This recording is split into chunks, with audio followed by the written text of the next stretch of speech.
பிளேஸ்க்கு வந்ததுக்கு ரொம்ப ரொம்ப ரொம்ப தேங்க்ஸ். இன்னொன்று என்ன வந்து இந்த குரூப்புக்கு இன்வைட் பண்ணி இந்த டேபிளுக்கு இன்வைட் பண்ணி என்ன ஒரு மெம்பராக சேர்த்துட்டு இன்வைட் பண்ணதுக்கு ரூபா மேம்க்கும் வந்து ரொம்ப பெரிய தேங்க்ஸ். ஏன்னா எனக்கு இது நான் ஆல்ரெடி வேறு டேபிள் போயிருக்கேன், கெஸ்டாக நான் பண்ணியிருக்கேன். பட் எனக்கு பெருசாக எக்ஸ்பயர் ஆகலை. எனக்கு வந்தோடனே அந்த எனர்ஜி நம்ம டேபிளில் இருக்கிற எல்லாரோட அந்த வைப்ரேஷன் அண்ட் எனர்ஜி வந்து ரொம்ப ஒரு பாசிட்டிவாக இருக்குது. பிஸ்னஸ் அப்படிங்கிறது நெக்ஸ்ட்டு. ஸோ அந்த பிஸ்னஸை நம்ம கண்டக்ட் பண்ணுறோம், எனக்கு கான்டாக்ட் வருது, அது வந்து செகண்டரி. முதல்ல நமக்கு அந்த ஒன்று அந்த ஒரு ஃப்ரெண்ட்ஷிப், ஒரு பாண்டிங், அந்த ரிலேஷன் வைப்ரேஷன் நமக்கு செட் ஆகணும்.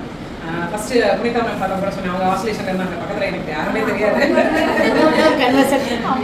யோசிச்சுட்டு இருக்கேன் அப்படின்னு என்ன பண்ணாங்க, ஏன் பேசாமல் சைன் பண்ணுங்க, நல்லா இருக்கு சொல்கிறேங்க நீங்கள், அவ்வளோதான் என்ன நான் பண்ணுறேங்க அப்படின்னா சரிங்க பண்ணிடலாம் அப்படின்ட்டு அவங்களும் அப்படியே டக்குன்னு முடிவு எடுத்தாங்க. அதனால நமக்கு ஒரு அந்த இந்த வைப்ரேஷன் அந்த எல்லாரோட அந்த இதுவுமே ரொம்ப நல்லா இருக்கு. யார்கிட்டையுமே நான் அந்த ஈகோவோ இது எதுவுமே பார்க்கல, எல்லாம் ரொம்ப ஒரு ஃப்ரெண்ட்லியாக அந்த இது வந்து ரொம்ப நல்லா இருக்கு. ஸோ நான் இந்த டேபிளில் ஜாயின் ஆனதுக்கு உங்களுக்கு எல்லாத்துக்குமே நான் இது என்னோட ஃபர்ஸ்ட் என்னோட பிஸ்னஸை பற்றி நான் சொல்லிடுறேன் சரிங்களா. அதுக்கப்புறம் நான் இப்படி வந்தேங்கிறத நான் சொல்கிறேன். இது பார்த்தீங்கன்னா ஸ்டிச்சிங் ப்ரொஃபஷன் 20 இயர்ஸாக போயிட்டு, கஸ்டமைஸ்டு ஸ்டிச்சிங்கு, லேடிஸ் கார்மெண்ட்ஸ் எல்லாமே A to Z, எனிதிங் கிட்ஸில் குழந்தையிலேருந்து பெரியவங்க வரைக்கும் எனிதிங் எல்லாமே கிட்ஸ் கார்மெண்ட்ஸ். அது என்னவா இருந்தாலும் சரி நம்ம ஸ்டிச் பண்ணிடுவோம். நீங்கள் ஒரு ஃபோட்டோ காட்டி எனக்கு இந்த மாதிரி வேணும் அப்படின்னு சொல்லிட்டீங்கன்னா அதை நான் கஸ்டமைஸ் பண்ணி கொடுத்துருவேன். மெஷர்மெண்ட், பாடி மெஷர்மெண்ட் எடுத்து பண்ணுறது, அளவு ப்ளவுஸ் வாங்கி அந்த மாதிரி பண்ணுறது. ஆள் இல்லை வேறு வழி இல்லைன்னா அதையும் கொடுப்போம். பட் ஃபிட்டிங் நாட் கேரண்டி இல்லை, ஏன்னா உங்களுக்கு எனக்கு தெரியாது, அதை என்ன இருக்கோ அதை நம்ம கொடுப்போம். இது ஆரி ஒர்க்கும் பண்ணிட்டு இருக்கோம், பேட்டர்ன் ப்ளவுசஸ், சுடிதாரு எல்லாமே ஃபிட்டிங். அதே மாதிரி கீழே பார்த்தீங்கன்னா rental garments, ladies gents both இருக்குது. வெட்டிங்க்கு ரிசப்ஷனுக்கு உண்டான lehengas, gowns, pre wedding shoot, maternity shoot, அந்த ட்ரெயில் கவுன்ஸில் தான் பறக்கிற மாதிரி வச்சு பறக்க ஷூட் எடுப்பாங்க. அந்த கவுன்ஸ் எல்லாமே இருக்குது. பட்டுப்பாவடை தாவணி, டெயில் கவுன்னு சொல்லுவாங்க, ட்ரெயில்னு சொல்லுவாங்க, பறக்கிற கவுன், அவ்வளோதான்.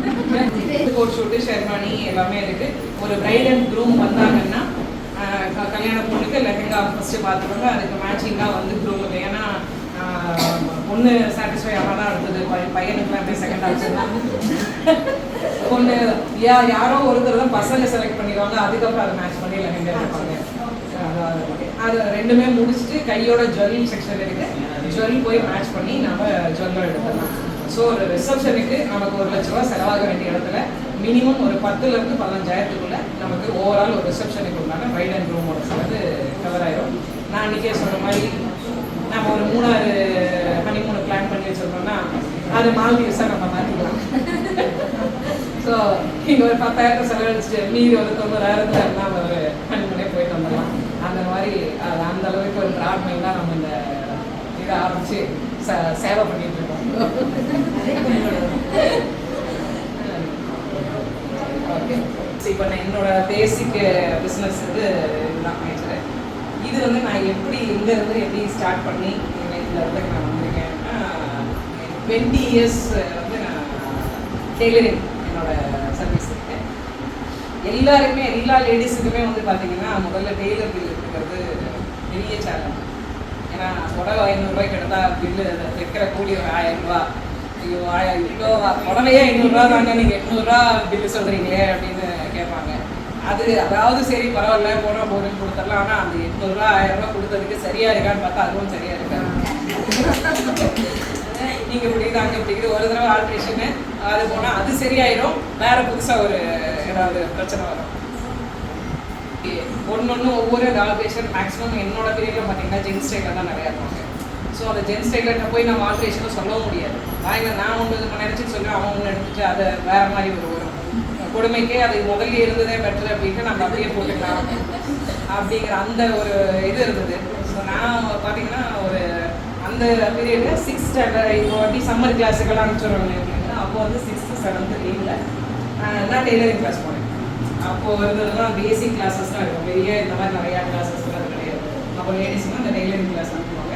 ஸோ அந்த 2 மாதம் ஒரு ஆனுவல் லீவ்னா 2 மாதம் மட்டும் classes 8th 6th 7th 8th லீவ்லேயே சாரி 9th லீவ் வர்றப்போ ஏஜ் நெருங்கினால அதுவும் அனுப்ப மாட்டேன்ட்டாங்க.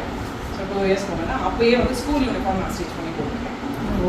அந்த ஒரு மந்த்ஸ் கிளாஸ்லேயே கற்றுட்டு அது பண்ணிட்டு ரொம்ப இன்ட்ரெஸ்டாக இருக்குது.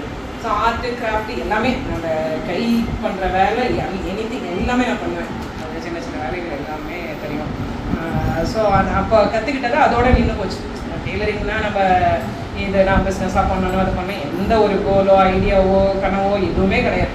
ஒரு சின்ன வயசில் கற்றுக்கிட்டோம் பண்ணோம் அதோட முடிஞ்சு போச்சு.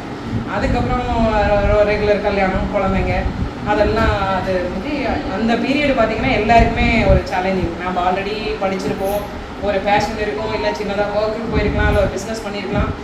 கல்யாணம் ஆகி குழந்தைங்கன்னு வர்றப்போ எல்லாருக்குமே அந்த இடத்துல ஒரு ஃபிட் பண்ண வேண்டிய சேலஞ்ச் இருக்கும். எவ்வளோ கனவு இருந்தாலும் சரி ஆம்பளைங்க அப்படியே நம்ம எடுத்துகிட்டு போயிட்டே கண்டினியூ பண்ணிகிட்டே இருப்பாங்க. பட் லேடிஸ்னால அந்த பீரியட் ஒரு கிட்டத்தட்ட ஒரு மினிமம் 5 to 10 years குழந்தைங்க வந்து ஃபுல் டே ஸ்கூலுக்கு போகிற வரைக்கும் நம்மளால் எதுவுமே நம்ம பண்ண முடியாது. எல்லாம் நாம் ஒரு தியாக வாழ்க்கை தான், காம்ப்ரமைஸ் தான். எனக்கு ரொம்ப மூதி மேடத்துக்கு ரொம்ப சார்பாக ஆக்சுவலி முன்னாடி தான் பேசினேன். எல்லாருக்குமே உண்டான சேலஞ்சஸ் இது. ஸோ அந்த பீரியடு நாம் காம்ப்ரமைஸ் பண்ணிட்டு தான் ஆகணும். பண்ணிவிட்டு அதுக்கப்புறம் தான் ஒரு அந்த ஸ்டேஜ் ஃபுல் டே பிள்ளைங்க ஸ்கூலுக்கு போயிட்டாங்க. சரி நாம் அப்போ தான் இந்த ஸ்டிச்சிங்க்கு கொடுக்குறதே சேலஞ்சாக இருக்குது. அந்த ஆல்ட்ரேஷன் ப்ராப்ளம் எல்லாம் இருக்குது. ஏன் நாம் தான் தைச்சிருக்கோமே நாமளே ஏன் அதை மறுபடியும் அகைன் நம்ம கற்றுக்கிட்டு பண்ணக்கூடாது அப்படின்ட்டு மறுபடியும் அப்போ கிளாஸஸ் போனேன்.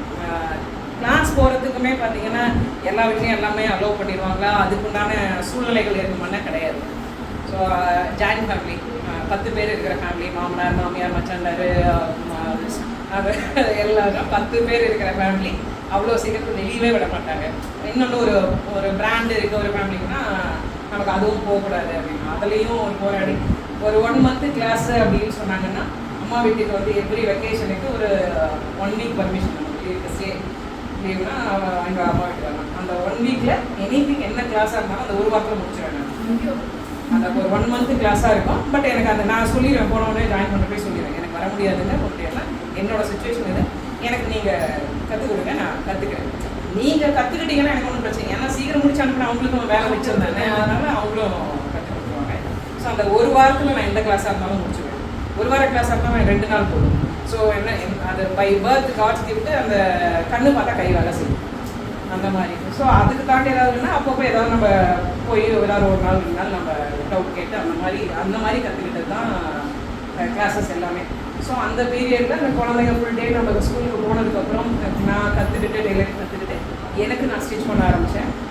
அதுக்கப்புறம் பார்த்திங்கன்னா நம்ம எல்லா வெரைட்டியும் தைக்கணும். எனக்கு 2 பசங்க, ஸோ பொண்ணு கிடையாது. என்னோடய கோ சிஸ்டருக்கு 2 பொண்ணு, அக்காவுக்கு 2 பொண்ணு, அதில் ஒரு பொண்ணு தான் சுவாதி அவங்க. ஸோ அது அவங்க அந்த 2 பொண்ணுக்கு இந்த 2 பொண்ணுக்கு நிறையா ஸ்டிச் பண்ணி கொடுத்துருக்கேன். அப்படியே ஆரி ஒர்க்கும் அதே மாதிரி தான். ஒரு 1 month கிளாஸ், ஒரு வாரம் தான் கிளாஸ் பண்ணுவேன். ஆரி ஒர்க்கு நானே பண்ணுவேன், நானே கட்டிங்கு, நானே ஸ்டிச்சிங்கு எல்லாமே நானே வீட்லேயே பண்ண ஆரம்பித்தேன். அது அந்த குழந்தைங்களுக்கு அதை தைச்சு ஃப்ரெண்ட் அவங்க பார்த்துட்டு நல்லா இருக்குன்னு சொல்லி அவங்களுக்கு கேட்க ஆரம்பித்தாங்க. ஸோ அவங்களுக்கு பண்ணி கொடுத்தேன். அடுத்தது வந்து என்னால் கிளாஸுக்கு கேட்டாங்க, அந்த ஃப்ரெண்ட்ஸோட அம்மாங்களே வந்து கிளாஸ் கேட்பாங்க. அவங்களுக்கு ஆரி கிளாஸ் எடுத்தேன், டெய்லரிங் கிளாஸ் எடுத்தேன் அவங்களுக்கு. ஸோ கிளாஸ் எடுத்து ஒரு லெவலுக்கு மேலே என்னால் பண்ண முடியல, ஆர்டர்ஸ் அதிகமாக வருது. ஸோ நான் யாருக்கெல்லாம் கிளாஸ் எடுத்தேனோ அவங்களுக்கே வந்து சப்போர்ட் கொடுக்குறேன். நான் எங்கள் ஆரி ஒர்க்கு நான் எடுத்து அவங்களுக்கு கொடுத்து நான் வாங்கிப்பேன். கட்டிங் போட்டு கொடுத்து அவங்க ஸ்டிச் பண்ணி கொடுத்து அந்த மாதிரி வாங்கிட்டு வந்தேன். ஸோ அது ஒரு லெவல் ஆஃப் பிஸ்னஸ் அப்படியே போயிட்டு இருந்தது. இது எல்லாமே ஜாயின்ட் ஃபேமிலியில் நான் மாடியில் இருந்து நான் பண்ணிட்டு இருந்தேன். அதுக்கப்புறம் நான் என்னோட ஃபேமிலி தனியாக வந்துச்சு. 10 years 12 years ஆகுது தனியாக நான் தனி வீடு வந்தேன். அப்போ பார்த்தீங்கன்னா 3 bedroom வீடு. அப்பயே தெரியும் நான் தனியாக வந்து பிஸ்னஸாக இது பண்ணாது வந்து வீட்டுக்குள்ளே இருந்து ஒரு ஹவுஸ் ஒய்ஃபாக ஒரு மிஷின் வச்சுட்டு நான் பண்ணிட்டு இருந்தேன். அப்போ ஒரு மிஷின் தான்.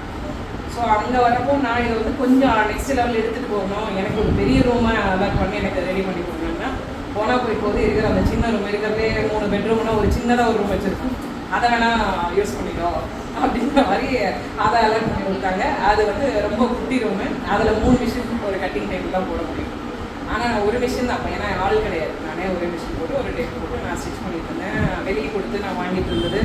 அதுக்கப்புறம் பார்த்தீங்கன்னா ஒரு டெய்லர் ஒருத்தர் 2 பேர் 3 பேர், அங்கே 3 பேர் தான் 10 வீட்டுக்குள்ளேயே தான் கஸ்டமர் வந்துட்டு போகணும். அந்த மாதிரி தான் இருந்தது. அதுக்கே நிறைய இஷ்யூ வரும், ஏன்னா ப்ரைவசி போகுது இல்லையா.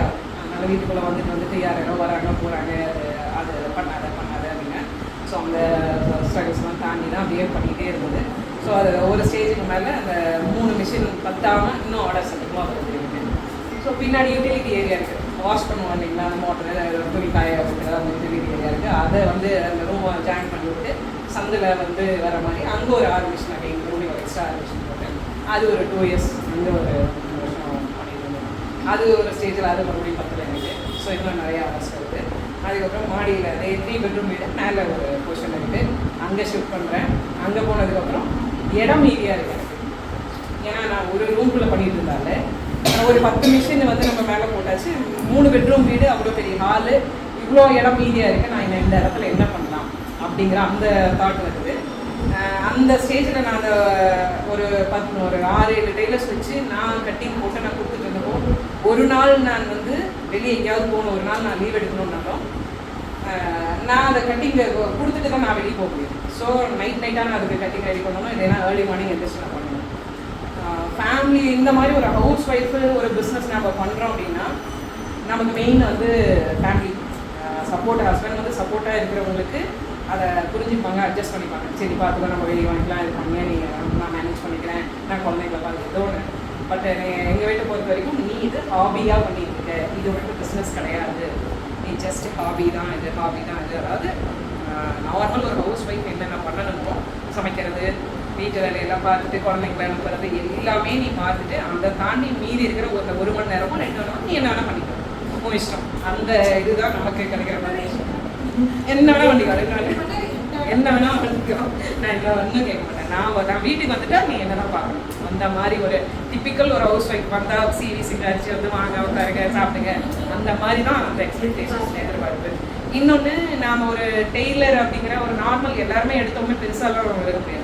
ஒரு டெய்லர் ஒரு மிஷினில் போட்டு பண்ணுறோன்னா வெளியிருந்து வரவங்க டெய்லர்னு சொல்லுவாங்க. உடனே டிசைனர் இன்னும் ஒரு குட்டி ஓனரோ ஒரு ஆண்ட ஓனரோ சொல்ல மாட்டாங்க டெய்லர்.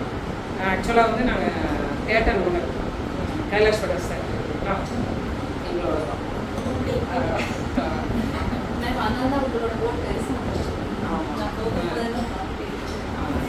வீட்டுக்கு அந்த தேட்டரை தவிர இந்த தேட்டருக்கு அது அந்த ஒரு பேனர் அப்படின்னு வந்துட்டா தியேட்டர் ஓனருங்கிறது ஒரு டெய்லர். எப்படி நீ டெய்லருங்கிற பேரை எடுத்துக்கலாம், என்னோட ஒரு அங்கே கௌரவம் ஸ்பாயில் ஆகுது இல்லையா. ஸோ அந்த ஒரு இஷ்யூ இருந்தது. அதனாலேயே கொஞ்சம் வேணாம் பண்ண வேணாம், அந்த தேட்டர் ஓனருங்கிற பேரை வந்து நீ டெய்லர்னு மாற்றிட்டு இருக்க, வேணாம் பண்ணக்கூடாது அப்படிங்கிறது அந்த ஒரு நிறைய இருந்தது. ஸோ போர்டு வைக்கக்கூடாது, ஒரு ஆடு இருக்காது, இந்த இதுவும் எதுவுமே வீட்டில் நீ ஜஸ்ட்டு ஹாபி திரும்ப திரும்ப அதை நான் ஞாபகப்படுத்திகிட்டே இருந்தேன். ஹாபி தான் இது, பிஸ்னஸ் இல்லை.